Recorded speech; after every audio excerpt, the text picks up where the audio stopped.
Bonjour à tous, j'espère que vous allez bien. Je suis ravi de vous retrouver pour un nouvel épisode. Dans ce Scientific Day, nous allons faire suite à la partie 1 de la semaine dernière sur la foulée en trail et en course à pied. Comme je vous l'avais expliqué, la littérature semble souligner que le mythe de la foulée parfaite est faux et qu'aucune foulée ne semble a priori plus prédictrice de blessures par exemple. Dans cette partie 2, j'ai l'immense plaisir de recevoir Guillaume Raoult, expert de la thématique. Guillaume est chercheur en sciences du sport et professeur des universités. Il travaille depuis des années sur la question de la foulée et son expertise va nous apporter beaucoup. Allez, c'est parti pour l'épisode d'aujourd'hui, court comme ça vient, partie 2. Salut Guillaume, comment ça va ? Bonjour Cyril, écoute, ça va bien, hein. Merci beaucoup pour l'invitation. C'est chouette de discuter course à pied avec toi. Écoute, avec grand plaisir. Alors, on a été mis en contact par ta compagne que je connais un petit peu plus, qui travaille en psychologie, plutôt psychologie de l'exercice et de la performance, que j'aurai peut-être la chance d'interviewer un de ces quatre.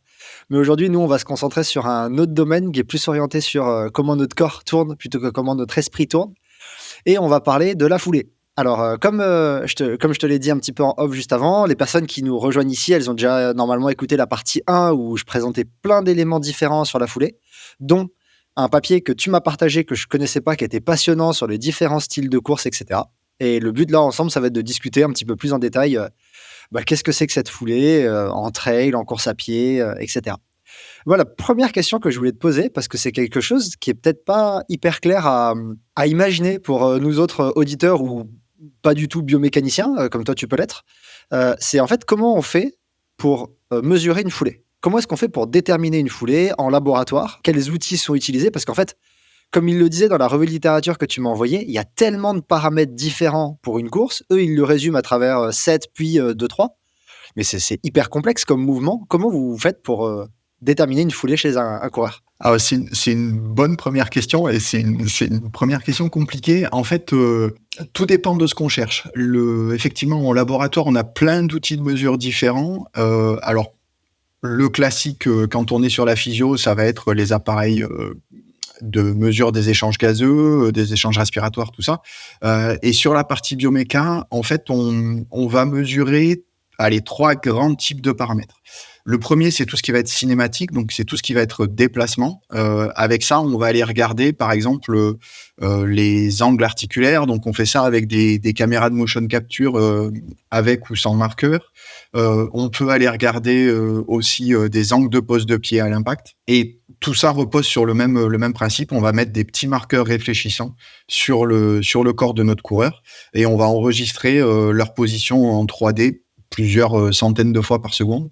Et l'idée derrière, c'est en utilisant ces positions de reconstruire les angles 3D au cours du temps et d'aller analyser ces angles-là. Donc ça, c'est un premier niveau d'analyse, c'est la description du patron de course. On peut aussi utiliser des orientations plutôt dynamiques. Donc dans ce cas-là, on va aller mesurer les efforts au sol, donc les forces de contact entre le pied et puis le sol. Donc on fait ça avec des plateformes de force. Je te coupe juste, mais en fait, ça c'est par exemple le meilleur moyen d'avoir la puissance de course.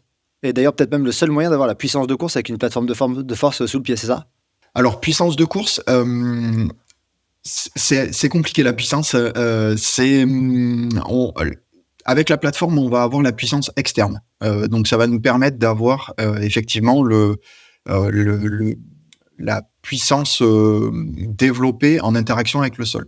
Maintenant, ce qui est intéressant, c'est que quand on combine justement les données de cinématique avec les marqueurs, puis les données de plateforme, on peut avoir aussi accès à de la puissance interne.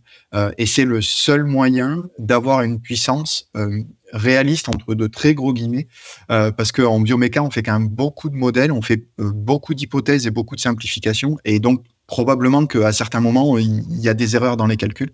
En tout cas, c'est le meilleur qu'on puisse faire, on va dire à l'heure actuelle, pour calculer une puissance à peu près propre. Il y a des capteurs embarqués qui proposent une estimation de la puissance, donc des strides, des choses comme ça. Voilà, on sait qu'ils sont à peu près valables en course à pied à plat, à vitesse constante, dans une certaine gamme de mesures. Voilà, mais pour avoir on va dire le gold standard, la référence, c'est la cinématique et les plateformes de force. Et donc on peut aussi avoir des semelles à capteur de pression qu'on va pouvoir embarquer dans les chaussures et voir embarquer en extérieur. Donc ça nous donne en général plutôt la répartition de pression. Certaines permettent d'avoir une estimation de la force qui est assez correcte. En tout cas, on a une force 1D, alors qu'avec les plateformes de force, en général, on a une force 3D. Et puis, les autres outils qu'on peut utiliser en laboratoire, qui sont à la frontière entre la bioméca et la neurophysio, c'est tout ce qui va être électromyographie de surface. Donc, on va aller mesurer les activations musculaires. Et ça va nous permettre d'avoir accès aux coordinations musculaires, c'est-à-dire comment le système nerveux central va activer les muscles pour produire le geste, pour produire le patron de course. Et aussi, du coup, comment est-ce que le geste au global, au niveau du coup EMG, cinématique ou force externe, comment ce geste-là est modifié selon la vitesse de course, le type d'entraînement, le matériel qu'on va utiliser, La fatigue. la pathologie, la fatigue, voilà, tout ce à quoi on peut penser. Là, donc ça, c'est les parties labo. Et puis, de plus en plus maintenant, on intègre aussi des aspects capteurs embarqués, centrales inertielles, qui permettent d'avoir à la fois des données en laboratoire, mais aussi des données sur le terrain. Et là, ça permet d'avoir quasiment le meilleur des deux mondes entre la partie labo et puis la partie terrain. Mais l'un ne remplace pas l'autre, j'allais dire. Oui, parce qu'en fait, c'est vrai que alors je vais souvent faire des allers-retours avec le trail, mais tu peux faire une plateforme de force dans un laboratoire avec un couloir de 20 mètres où tu cours dessus. Mais par contre, si tu veux voir comment ça se passe sur le terrain, bah, tu peux difficilement mettre une plateforme sous un caillou caché pour voir comment la personne appuie. Donc c'est vrai que des fois, c'est cool d'avoir aussi ces outils plus terrain, plus appliqués, on va dire. L'autre question que je me posais pour rentrer directement dans les patterns de course, en fait, sauf tu me corrigeras si je me trompe, mais j'ai l'impression que quand on dit pattern de course, patron de course, foulée, style de course, en fait, on parle de la même chose. C'est globalement comment l'individu court. Complètement. C'est comment la cinématique, la façon qu'il a de poser les pieds, de positionner ses jambes, c'est comment l'individu court. La première question que je me posais, moi, en lisant toute cette revue de littérature et en voyant, par exemple, là, que les modèles les plus contemporains, ils proposent globalement un modèle en 2 axes avec 4 extrêmes qu'on n'atteindra jamais, etc. La question que je me posais, c'est pourquoi est-ce qu'un individu court d'une façon ou d'une autre? Est-ce qu'on sait qu'est-ce qui fait qu'un individu adopte une foulée plutôt qu'une autre? Est-ce que c'est pleinement inné? Est-ce que c'est de l'évolution avec les performances? Qu'est-ce qu'on sait des déterminants d'un patron de course? La réponse honnête, c'est rien. Non, je plaisante, mais je plaisante à moitié. En fait, tout dépend, j'allais dire, de l'historique de la personne. Et même de manière beaucoup plus large, on peut aussi introduire là-dedans tout ce qui est culture, donc les aspects culturels aussi. Il y a en tout cas un beau papier où ils ont regardé l'évolution de la marche, c'était pas de la course, mais de la marche entre des gens qui étaient européens et puis qui étaient ensuite partis en Asie. Où le style de marche est un petit peu différent de chez nous en Europe. Et en fait, ils se sont rendus compte que le style de marche des gens qui étaient partis en Asie avait évolué, avait été modifié, probablement parce que la manière dont les gens se déplacent là-bas en locomotion, en marche, est un petit peu différente de la nôtre. Et donc, les gens qui étaient partis là-bas s'étaient adaptés. Donc, et avaient adapté leur style de marche. Donc, pour répondre plus précisément à la question, en gros, on est tous construits globalement de la même manière, mais on a tous des expériences de vie et des historiques d'entraînement, de blessures et d'utilisation du matériel et même on va dire, de motivation et d'états psychologiques aussi qui peuvent être différents. Et en fait, l'ensemble de ces différences nous amène à choisir un patron de course ou un patron de déplacement qui nous est propre. Et on va dire que la base du patron de déplacement individuel, c'est celui qui va économiser le plus d'énergie. C'est la base. Voilà. Pourquoi on dit ça? Parce que à partir du moment où on essaye de modifier un des paramètres du patron de course, que ça soit la cadence de pas, la longueur de foulée, le bruit à l'impact, la position du pied, enfin, tous les paramètres qui nous permettent de décrire le patron de course, en fait, on se rend compte d'une chose, c'est que le coût énergétique ou la consommation énergétique augmente. Donc, globalement, à partir du moment où on adopte un patron de course à une vitesse de course donnée, c'est probablement celui qui nous permet d'économiser le plus d'énergie. Ouais, c'est en fait les théories que on est de manière générale dans toutes les situations le plus économe possible. On fera toujours tous les mouvements qui soient en tant qu'humain, on est câblé pour faire les mouvements les plus économiques possibles. Alors il y a cette théorie-là en psycho qui expliquerait la sédentarité. Aujourd'hui, on n'a pas besoin d'être actif physiquement, donc on serait sédentaire parce que on économise de l'énergie. Mais il y a surtout ça vient en fait typiquement des patterns de course qui dit, bah, quand tu dois faire un mouvement, tu vas pas faire, n'importe quoi, tu vas chercher celui qui est le plus efficient naturellement. C'est un peu ça en fait que tu dis? Exactement. Et en fait, il y a des papiers récents qui montrent aussi qu'à partir du moment où on dévie de ce patron de course, on a on va dire des altérations au niveau structurel, ouais, c'est mieux. Des activations au niveau structural qui sont amplifiées. Notamment un papier qui a regardé l'épaisseur du cartilage au niveau du genou avant et après une course à pied avec différents types de chaussures. Les chaussures qui éloignaient le plus les coureurs de leur style de course naturel et individuel étaient celles qui induisaient le plus de perte d'épaisseur au niveau du cartilage. Donc on a aussi un lien entre les réponses structurelles au niveau de l'organisme, les réponses des tissus anatomiques et puis le style de course. D'ailleurs, ça me permet de faire une petite parenthèse ici, mais tout ce qu'on discute là pour l'instant, moi, même dans l'épisode, j'ai fait exprès d'écarter tout ce qui est matériel et chaussures. Parce qu'en fait, quand on parle de style de course, là, comme tu le disais tout à l'heure, sauf erreur de ma part, on analyse majoritairement, enfin souvent pieds nus. On fait quoi à l'individu pieds nus, non? Et on regarde comment il court naturellement avant que le matériel vienne modifier ça. Moi, j'ai fait exprès, là, dans la revue littérature et tout, de pas parler de chaussures, que je traiterai certainement dans un épisode à part. Mais c'est vrai que là, pour l'instant, on parle beaucoup, en fait, pieds nus, non? Je le mettrai à l'imparfait. On parlait beaucoup pieds nus. Il y a, j'allais dire, 10-15 ans, au moment où le papier de Lieberman est sorti, je crois que c'est 2014, 2010 ou 2014, sur la course pieds nus et qui a révolutionné le monde de la chaussure. Voilà. À ce moment-là, on considérait que la condition de contrôle, c'était la condition pieds nus. Et puis en fait, de plus en plus maintenant, on considère la condition pieds nus comme une condition extraordinaire, au vrai sens du terme, parce que en fait, on court jamais pieds nus et donc, enfin, à part très peu de personnes, mais dans la très grande majorité des cas, on court chaussée et donc le fait de courir pieds nus, c'est pas une condition de contrôle, c'est quasiment une condition extrême.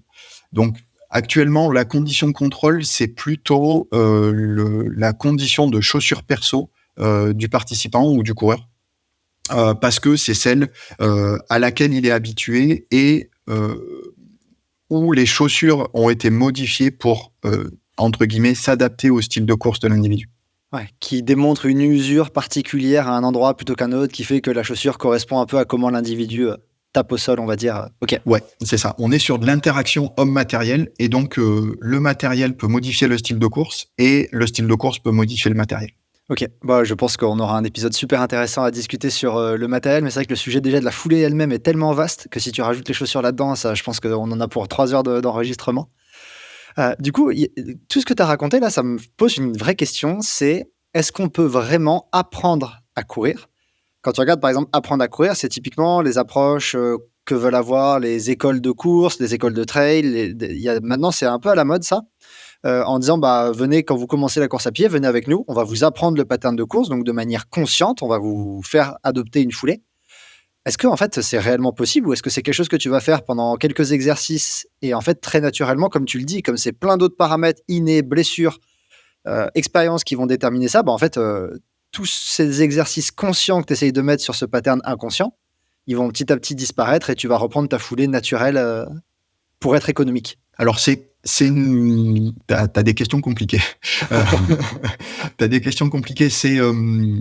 J'allais dire oui et non. C'est-à-dire, est-ce qu'on peut apprendre à courir? Oui et non. On va dire qu'on connaît certains paramètres clés par exemple, d'une course à pied rapide.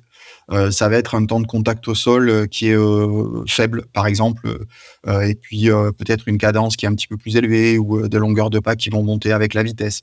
Il parlait dans le papier aussi d'un temps de vol plus élevé qui était, super discriminant entre, débutants et confirmé que le temps de vol était très différent. Ouais, bref, excuse-moi, je t'ai coupé.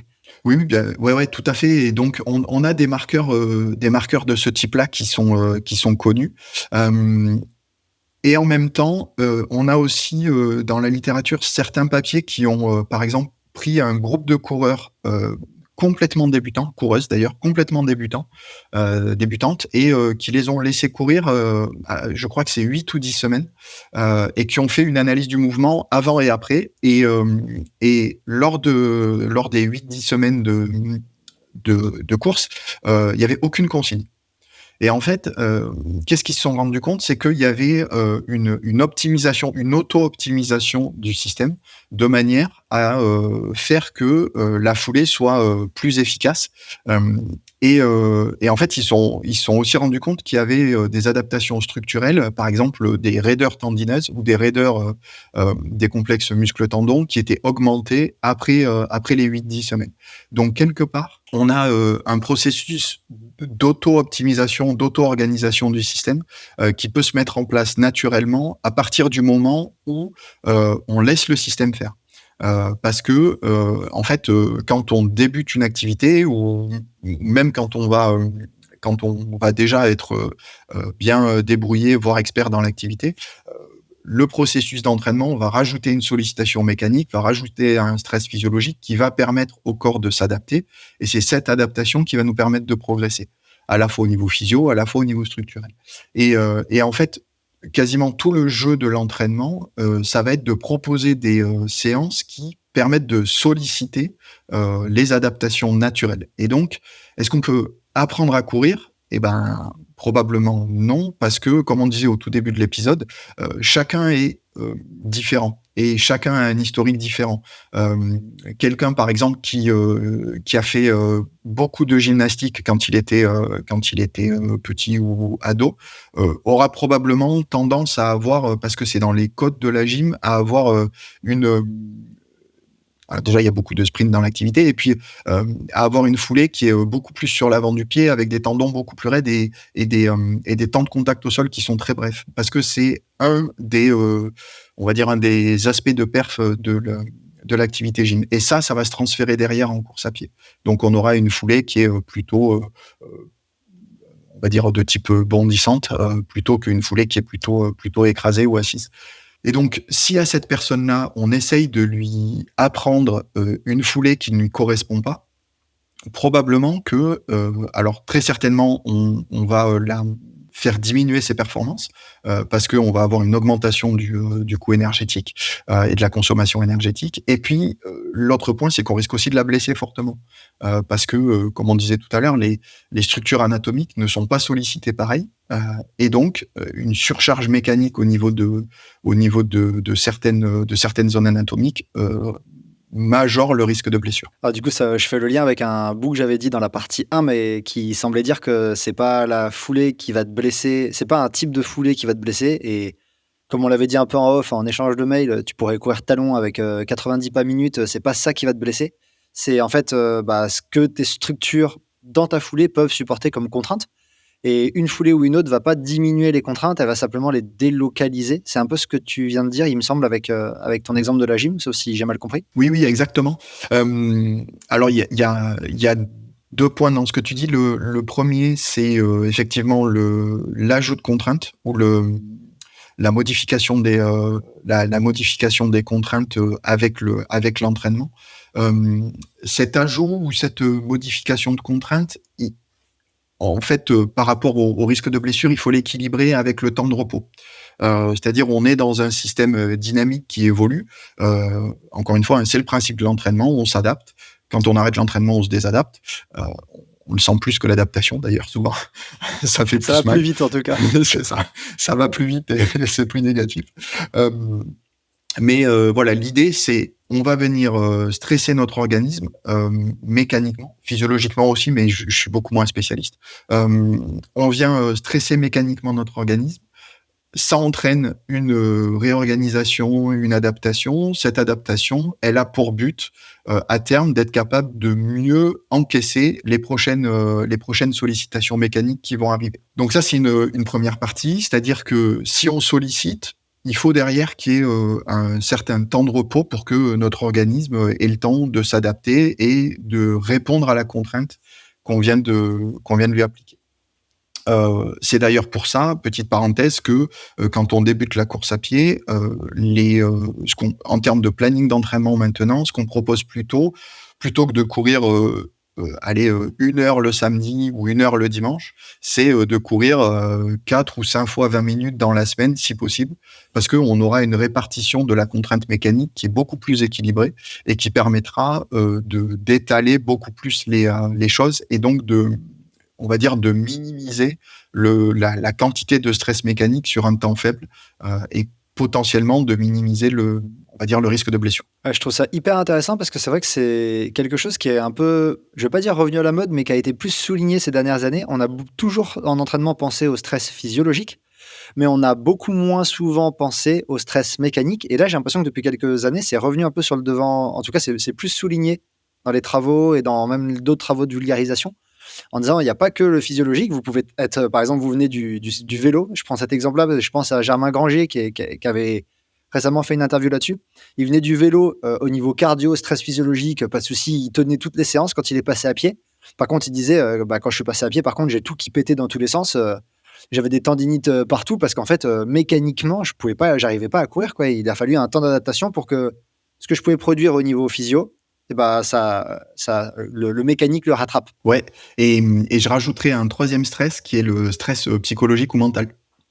Voilà, alors c'est une très bonne chose, c'est en train d'être beaucoup plus abordé par notamment les sportifs de haut niveau, parce que effectivement, hein, s'entraîner et se mettre des grosses charges tous les jours ou 2 fois par jour, mentalement c'est compliqué, ça demande de la ressource, ça demande de l'énergie et pareil, hein, s'il n'y a pas ce temps de repos ou ce temps d'équilibre pour re-remplir le réservoir, quand le réservoir est vide, ça peut être compliqué et encore plus compliqué au niveau mental. On en a très rapidement parlé pour les auditeurs qui sont intéressés dans l'épisode précédent avec Laurent Messonnier où on parlait du seuil.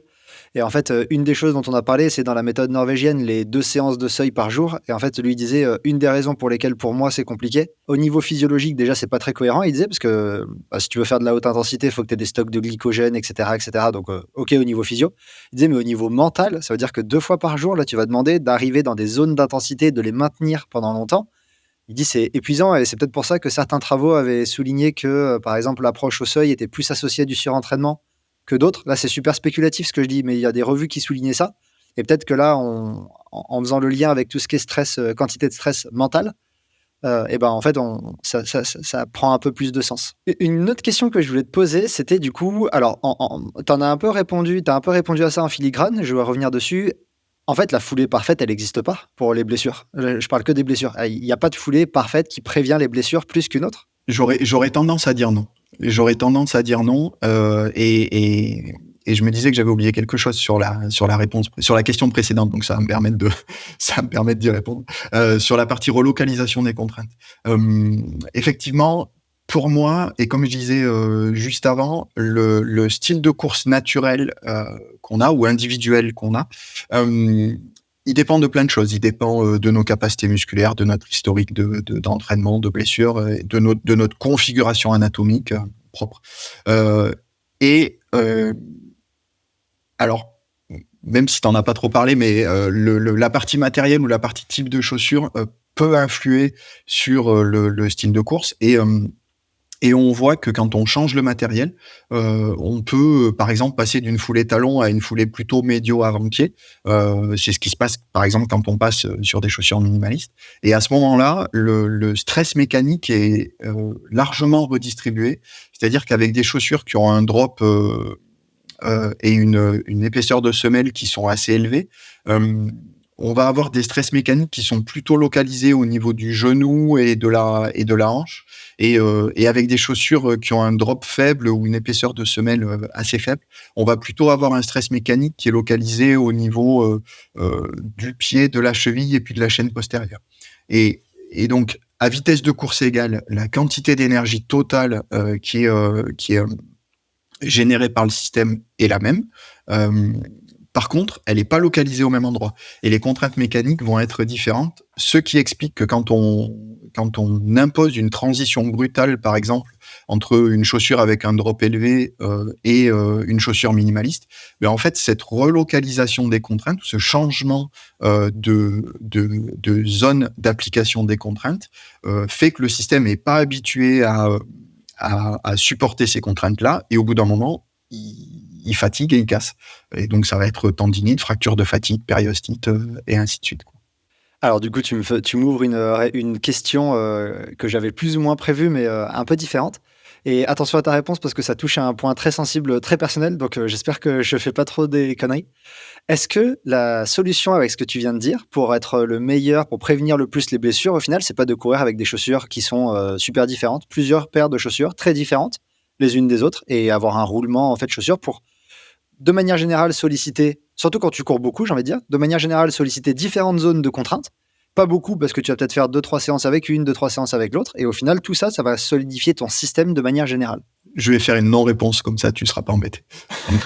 Non, je plaisante. J'allais dire, le style de course, il est individuel, il est personnel. Et même plus que ça, en fait, la réponse à, au matériel, à l'entraînement et aux contraintes est aussi individuelle. En tout cas, c'est ce que je crois de plus en plus. Et donc, par rapport à ta question, j'aurais envie de dire, si ça te convient, c'est que c'est bon pour toi. Mais par contre, ça conviendra peut-être pas à tout le monde, parce que peut-être que certaines personnes ont besoin d'avoir justement une zone de sollicitation mécanique au niveau des contraintes qui est vraiment très très faible. Et à partir du moment où, pour X ou Y raison, on va venir sortir de cette zone de sollicitation, on risque d'entraîner une blessure parce que le corps de cette personne-là ou les structures anatomiques de cette personne-là, ou enfin les structures anatomiques ou tout le reste, hein, les aspects métaboliques, régénération et tout ça, ces aspects-là ne sont pas capables de gérer ce petit changement de contrainte. Ça, c'est vrai à l'échelle, j'allais dire, enfin, c'est ce que je pense à l'échelle individuelle. Donc, il y a des gens qui ont besoin de courir toujours avec les mêmes paires de chaussures. Et puis, il y en a qui sont capables de varier entre les différentes paires de choses. Deux points par rapport à ça. Le premier, c'est que là, on parle matériel, mais quand on parle terrain maintenant, notamment quand on compare course à pied d'endurance et course à pied trail, enfin course à pied sur route d'endurance et puis course à pied trail, on se rend compte que les blessures sont différentes et les quantités de blessures sont différentes aussi. Une des explications, c'est que la sollicitation en trail est beaucoup plus variée et beaucoup plus différente que en course à pied sur route. Ce qui, globalement, minimise le risque de blessure. En tout cas, minimise le risque de blessure qu'on voit régulièrement en course à pied d'endurance sur route. Donc voilà, ça vient un petit peu équilibrer ce que je disais avant. Et puis un point qui est alors tout à l'heure tu parlais vélo, un point qui est issu du kiné de l'équipe Sky en vélo. En fait, ils se sont rendus compte que il y avait globalement deux types de cyclistes. Alors quand on parle équipe Sky, là je crois que l'exemple qu'ils prenaient c'était Chris Froome et Geraint Thomas. Donc deux gars qui ont gagné le Tour. Voilà, donc on va dire que c'est des cyclistes de très très haut niveau, ça roule fort. Et en fait, ils se sont rendus compte que, alors je sais plus qui est qui, mais il y en a un, quand son vélo avait un problème et que, par exemple, il crevait ou qu'il y a un coéquipier qui lui filait un vélo, ils avaient un temps très très court pour lui amener son vélo perso. Parce que au-delà de cette période de temps très très courte, en fait, il y avait de l'inconfort, il y avait une gêne qui arrivait, qui faisait qu'en gros son geste était modifié et potentiellement un risque de blessure ou une surconsommation énergétique était présente. Alors que l'autre pouvait beaucoup plus longtemps rouler sur un vélo qui n'était pas le sien, sans ces problématiques-là. Donc, tu vois, par rapport à ce que tu disais au tout début, toi, tu es peut-être, dans, la situation où tu as la possibilité, mécaniquement, mentalement, physiologiquement, de t'adapter à différentes paires de chaussures. Et c'est super parce que justement, tu vas venir, augmenter la variabilité de sollicitation mécanique, ce qui, renforcera en fait ta capacité d'accepter différentes zones, de sollicitation mécanique ou différents types de sollicitation mécanique, alors que d'autres, n'auront pas cette capacité-là et leur système sera vraiment adapté à, toujours le même type de sollicitation mécanique. Si tu les en sors, ils risquent de se blesser. Par contre, dans cette zone de sollicitation mécanique, ils sont hyper résistants. Petite pause. Si ce Scientific Day vous plaît, je vous invite à aimer la vidéo, la commenter, la partager et vous abonner à ma chaîne en activant les notifications pour ne rater aucune de mes publications. Je vous invite aussi à rejoindre Courir Mieux sur ses autres réseaux comme Instagram et le podcast disponible sur toutes les plateformes d'écoute. Vous pouvez aussi vous rendre sur le site courirmieux.fr où vous retrouverez l'article associé à cet épisode et toutes les études scientifiques citées. Enfin, vous pouvez soutenir Courir Mieux et rejoindre sa communauté de passionnés de trail et de course à pied sur Patreon. Les différents abonnements proposés vous donnent accès à de nombreux avantages, à des contenus exclusifs et à la possibilité de poser vos questions à mes invités. Le lien vers les offres est dans la description. Allez, on retourne à l'épisode. Ça me fait penser à deux choses, en fait, ce que tu viens de dire, et ça fait la transition sur la deuxième partie qu'on va aborder, qui sera un peu plus orientée trail pour le coup. Mais la première chose que ça me fait penser, c'est qu'en fait, par exemple, si tu as... Je prends des termes un peu vulgarisés exprès pour aller direct au résumé. Imaginons tu as des genoux fragiles. Et changer de chaussure pour une qui te fera attaquer un peu plus talon, par exemple, ça sera pas une bonne idée, parce que tu risques d'aller vers une chaussure qui va te faire péter. Tu as des tendons d'Achille fragiles, si tu changes vers du minimaliste, là, tu risques également de te péter. Par contre, si globalement, tu n'as pas de zone de fragilité en particulier, ou pas de zone, tu es un peu capable de courir avec n'importe quoi, au contraire, diversifier les chaussures, ça va peut-être prévenir les blessures. J'ai l'impression que c'est un petit peu ça, le résumé de ce que tu as dit. Ouais, alors je rajouterai un point qui est, j'allais dire, qui est associé aux cheveux blancs, mais qui est le fait que, alors c'est de moins en moins le cas, mais pendant longtemps ça a été le cas, et je pense que c'est important de le mentionner. Souvent, on parle entraînement course à pied, on réfléchit à entraînement course à pied comme des séances sur piste ou des sorties longues ou des choses comme ça. Il y a un point qui est hyper important et qui est de plus en plus important au plus les coureurs vieillissent, c'est le côté muscu et renfo. J'ai vu passer un épisode avec JB Morin il y a pas longtemps. J'ai pas eu l'occasion de l'écouter et je pense qu'il a dû insister fortement là-dessus. Enfin, en tout cas, j'espère, le connaissant. Oui, très légèrement. Voilà, mais disons que quand on change de chaussures ou quand on change de matériel ou même avec des genoux fragiles ou des tendons d'Achille fragiles, j'allais dire que il vaut mieux faire péter une séance à pied pour faire une séance de renfo spécifique avec du très très lourd. Alors évidemment, contrôlé. Avec le beau geste, etc. Voilà, exactement. Mais il y aura les bénéfices seront, j'allais dire, largement plus importants à moyen long terme plutôt que de s'envoyer une séance supplémentaire dans la semaine. Je rebondis juste sur un truc avant de faire la transition trail que tu as dit, mais en fait, je me rends compte d'un petit correctif que je voulais apporter sur mon utilisation des chaussures. Je change de chaussures sur mes footings et mes sorties trail courtes. Mais je me rends compte que si je pars sur une sortie qui va, par exemple, une sortie longue, j'ai très souvent, quasiment tout le temps, la même paire de chaussures parce que peut-être que sur une heure, ça me gêne pas de changer de chaussures. Mais par contre, si je commence à partir sur 3, 4, 5 heures, sachant que ça délocalise les contraintes, là, je me rends compte que je tourne quasiment tout le temps sur des chaussures qui sont assez similaires. C'est pas le même modèle, mais globalement, elles sont similaires.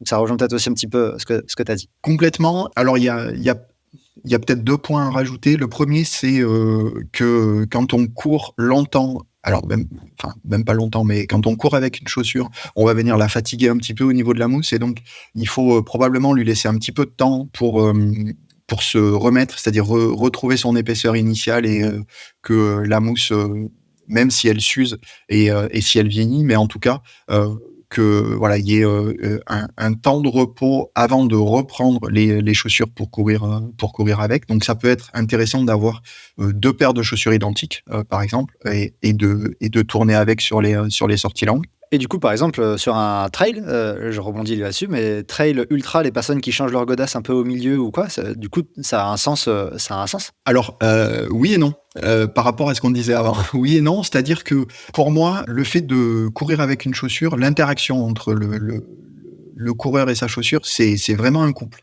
et donc notamment au cours d'un trail, les 2 vont évoluer ensemble. C'est-à-dire que, si, la chaussure, au fur et à mesure des kilomètres, commence à être fatiguée, elle va s'affaisser un petit peu. La mousse va chauffer aussi quand on court et donc elle va devenir un petit peu plus souple. On voit bien l'effet inverse quand on va courir, l'hiver, les chaussures au début, du footing, c'est des bouts de bois, on se dit: «Mais qu'est-ce qui m'arrive? J'ai mal partout». En fait, donc les chaussures, les mousses chauffent un petit peu, elles deviennent un petit peu plus flexibles, la chaussure se tasse et donc, naturellement, on va adapter notre, pas forcément le style de course, mais en tout cas, les activations musculaires, peut-être la manière de poser le pied ou le la variabilité associée au style de course. On va associer ça avec, l'affaissement de la chaussure et ça va se faire naturellement, graduellement avec la fatigue. Donc si, à un moment, on vient changer les chaussures pour, remettre des chaussures neuves et ben, en fait, on va délocaliser les contraintes ou instantanément, en fait, on va modifier l'interface qu'on a avec le sol. Donc, encore une fois, certaines personnes sont peut-être capables de tolérer ça et peut-être que ça leur fait un bol de fraîcheur mentale en se disant ah ça y est, je suis tout neuf, allez, je peux repartir en avant, tout va bien, j'ai fait reset et c'est reparti. Et puis peut-être que d'autres ne sont pas capables de le faire. Donc là aussi, c'est des choses qui sont à tester à l'entraînement avant parce que ça peut être critique. Et du coup, je t'ai coupé, tu avais une deuxième chose que tu voulais dire tout à l'heure. Est-ce que je te l'ai fait perdre ou? Complètement. Ah OK, bah, c'est Complètement, pas grave. j'ai oublié. Je suis désolé, ça m'a fait rebondir directement quand j'ai pensé à ça, au fait de changer des chaussures, parce que c'est vrai qu'on voit même les élites le faire. Alors des fois, c'est peut-être plus pour des choix de terrain à venir que des choix de fatigue. Typiquement, je prends l'exemple de Jim Wamsley sur l'UTMB 2023, il a mis les plaques carbone, quand il est parti, juste avant une partie un peu plus roulante et cetera, peut-être en se disant, «Bon là, faut que je cours» et apparemment ça l'a aidé à courir. Mais bref, bon. Je voulais passer avec toi un peu plus sur la partie trail. On va clôturer cette parenthèse, cette géante parenthèse chaussures, mais ce qui était passionnante. J'ai beaucoup appris. Je voulais parler un peu avec toi de trail. Comme tu l'as souligné, le trail, c'est hyper changeant. Tu as des montées, tu as des descentes, tu as des terrains techniques, tu as des terrains roulants. Ce qui fait que contrairement à la course sur route, un semi, un marathon, un 10 kilomètres, peu importe, ta foulée va obligatoirement beaucoup changer à cause du terrain. Est-ce que en fait, c'est pas le seul endroit, le trail, où on va se dire: «En fait, on s'en moque de notre foulée», tu peux pas du tout parler de foulée en trail tellement, ça va changer dans tous les sens, pendant toute une course. Est-ce qu'on peut parler de foulée en trail ou est-ce qu'en fait, c'est trop changeant? Pour moi et par rapport au papier dont on parlait au tout début avec leurs 5 styles de course, hem, ça résume bien en fait ce papier-là, il résume bien, je pense l'état des connaissances ou la manière dont on commence à voir les foulées et les styles de course actuellement. C'est-à-dire que plutôt que de catégoriser, en fait, historiquement, au début, on courait. Pour courir vite, il fallait, attaquer avant-pied et avoir, une cadence hyper élevée et voilà. Donc, tout le monde devait faire ça. Et puis, il y a, des approches un peu différentes, notamment terrien-aérien qui sont arrivées.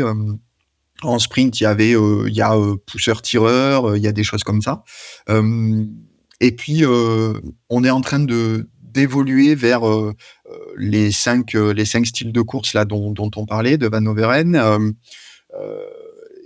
qui sont, vraiment intéressants parce qu'ils sont, un petit peu complets, ils sont faciles à mesurer et enfin faciles à mesurer, ils sont mesurables, sur le terrain et je pense que les recherches à venir sont, plutôt à orienter dans cette direction-là pour bien comprendre l'effet de l'entraînement, l'effet des consignes, et par exemple, les prévalences des blessures aussi dans, chacun des styles de course. Donc ça, c'est un premier truc en disant, beh, en fait, la science autour de la course, même sur le plat, est en train d'évoluer et probablement que, les entraîneurs dans, 5-10 ans, seront beaucoup plus formés à ces différents styles de course-là. Heu, voilà, donc ça, j'ai l'impression que c'est la tendance actuelle. En tout cas, c'est, vers ça modestement, je pense qu'il faudrait aller parce que c'est là où on aura le plus de bénéfices et les adaptations individuelles, les consignes individuelles aussi. Maintenant en trail, en fait, je ferai un petit peu la même image, c'est que, et pour être concret, quand on court en bosse, on se rend compte que pour une vitesse de déplacement identique, on a des gens qui vont se mettre à marcher très rapidement et d'autres qui vont être capables de continuer à courir très rapidement. Et pourtant, encore une fois, la vitesse de déplacement va être la même. C'est probablement la vitesse de déplacement qui permet de minimiser la consommation énergétique. C'est celle où on se sent le mieux. Et donc, il n'y a pas forcément de style de course en montée ou de style de course en descente. Enfin, alors, descente, peut-être qu'on pourra faire une parenthèse dessus. Mais montée et plat en trail, c'est un petit peu pareil. Hein. En fait, c'est la manière dont les gens se sentent. Est-ce que à ce moment-là, ils ont envie d'attaquer talon, d'attaquer médio, d'attaquer avant-pied? On sait que quand la pente va monter, on va avoir de plus en plus tendance à attaquer avant-pied ou médio-pied, forcément, puisque c'est compliqué d'étirer fortement la chaîne postérieure en attaquant talon. Et en même temps, de temps en temps, on voit des gens qui ont ce style de course-là et cette attaque de course et cette attaque de pied en montée en étant très talon, parce que c'est ça qui leur convient. Donc voilà, très variable et là encore probablement aucun aspect générique qu'on peut proposer. Du coup, ça rejoint, j'ai l'impression, le titre, un peu de l'épisode, quand je disais, «Cours comme ça vient», c'est un peu ça, en fait. C'est que la foulée va venir dans un sens, parce que là, de suite, c'est le plus économique, parce que, par exemple, tu es pas très bon à rebondir en montée, donc tu vas marcher et en fait, laisse un peu ça rejoint, du coup, la conclusion que j'ai faite de l'épisode 1, avec le travail de Millet qui montrait que, de Guillaume Millet qui avait fait, une étude qui montrait que entraîner des gens à courir d'une certaine façon en descente et de plein de façons différentes en descente, ça se transférait pas par de meilleures foulées en descente et une meilleure économie de course et que les gens, en fait, continuent à courir exactement comme avant l'entraînement et il disait: «Est-ce que c'est pas, en fait, ça le plus intéressant, c'est que tu t'écoutes juste et que tu te laisses, que tu suives ce que ton corps a envie de faire à un moment donné». Peut-être que ça te fera rebondir sur ce que tu voulais dire sur la descente? Ouais, complètement. Et en fait, j'allais dire le meilleur moyen enfin, ou le meilleur, c'est ça, le meilleur style de course, en fait, c'est de pas y réfléchir. Et en fait, on se rend compte que c'est plus les paramètres externes qui vont venir modifier ce style de course. Par exemple, si les coureurs se mettent à faire une grosse séance de renfort au niveau du triceps sural, au niveau du mollet, avec beaucoup plus de force de la plio, des aspects de rebond, tous ces aspects-là qui vont modifier les caractéristiques musculo-tendineuses avec des muscles plus puissants, des tendons plus raides, qui sont capables de plus rebondir et de plus stocker de l'énergie élastique et la renvoyer, et ben très probablement que cet épisode de muscu, alors c'est spéculatif, hein, mais j'y crois fort quand même, cet épisode de muscu-là et ces types de séances-là vont faire que en ayant une réserve d'énergie élastique à cet endroit-là, le corps va l'utiliser et la foulée va se transformer de plus en plus d'une attaque talon vers une attaque médio, voire avant-pied. Et donc, ça rejoint complètement ce que tu dis, c'est-à-dire que en fait, c'est les caractéristiques propres du coureur qui vont induire le style de course. Ça peut se faire dans l'autre sens aussi. Le style de course va induire les caractéristiques propres. Le problème, c'est que si on le fait dans l'autre sens, si on force par exemple à courir avant-pied, eh ben, on va avoir des sursollicitations au niveau de la chaîne poste, tendons d'Achille, tout ça, et ça risque d'entraîner des tendinites et tout ça si c'est pas fait de manière graduelle et contrôlée.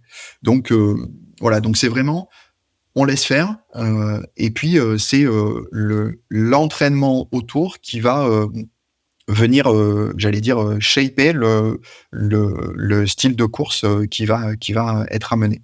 Après, ça veut pas dire, alors 2 points, ça veut pas dire qu'on peut pas améliorer le style de course. Notamment quand on est en train de temps en temps, enfin, je vais partir différemment dans la réponse. par exemple, on a des marqueurs forts au niveau des gestes de bras. Par exemple, on a des coureurs qui courent avec des gestes de bras qui sont très latéraux et qui induisent une forte torsion au niveau du tronc. Et ça, globalement, on sait que la course à pied, c'est quand même, ça se passe majoritairement dans le plan sagittal. Voilà, tout ce qui va être un petit peu rotation au niveau du tronc avec des énergies latérales. Là, globalement, voilà, si on arrive à recadrer un petit peu pour avoir des mouvements au niveau des bras qui sont plutôt dans le plan sagittal, là, on aura clairement gagné des choses. Même si, au tout début, ça va être néfaste au niveau de la performance. Parce qu'encore une fois, on va sortir le coureur de sa zone de confort. Et à partir du moment où on sort quelqu'un de son geste naturel, la consommation énergétique va augmenter et ça va être néfaste. Donc, voilà. Ça, c'est des marqueurs qu'on peut avoir. Maintenant, pour revenir sur la partie course à pied en descente, c'est peut-être en trail, euh, est fortement dépendant du type de terrain. Je préfère mettre des grosses alertes dès le début. Moi, je suis sur Marseille, c'est pas valable partout dans les calanques. Selon le type de terrain sur lequel on est, ça fonctionne pas. Mais enfin, ce que je vais dire ne fonctionne pas. Mais en descente, c'est peut-être le seul endroit où on peut, pour une fois, utiliser la gravité à bon escient, et notamment en jouant sur l'inclinaison du tronc.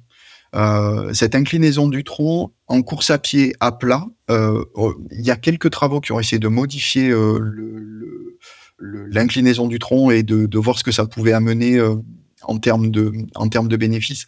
Et globalement, il y a rien de très flagrant qui est sorti, en tout cas de systématique.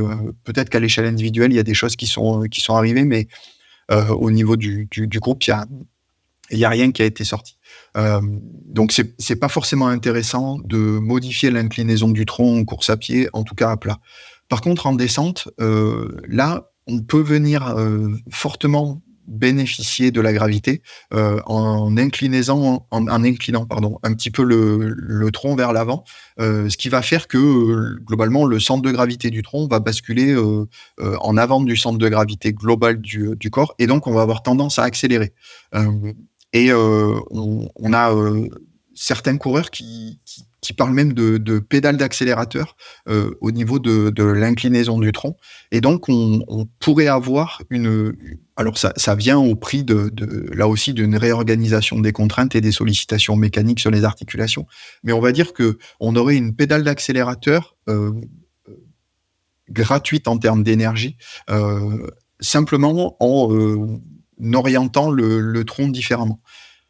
Ça vient répartir les contraintes différemment en dessous, puisque on est plus sur une sollicitation de la chaîne postérieure et un petit peu moins sur une sollicitation des quadris. Quand on est un petit peu plus en arrière, où on est assis, on va devoir freiner l'impact et relancer derrière. Voilà, donc c'est peut-être une des modifications, et peut-être la seule modification du style de course qui permettrait de gagner à moindre coût énergétique. Peut-être que c'est ce qu'on voit d'ailleurs chez les élites qui sont assez en avant, assez engagés et qui descendent. Tu vois des Kylian, des Rémi Bonnet quand ils descendent, ils sont pas sur l'arrière, hein, mais c'est parce que peut-être qu'ils ont l'habitude, ils sont entraînés, etc.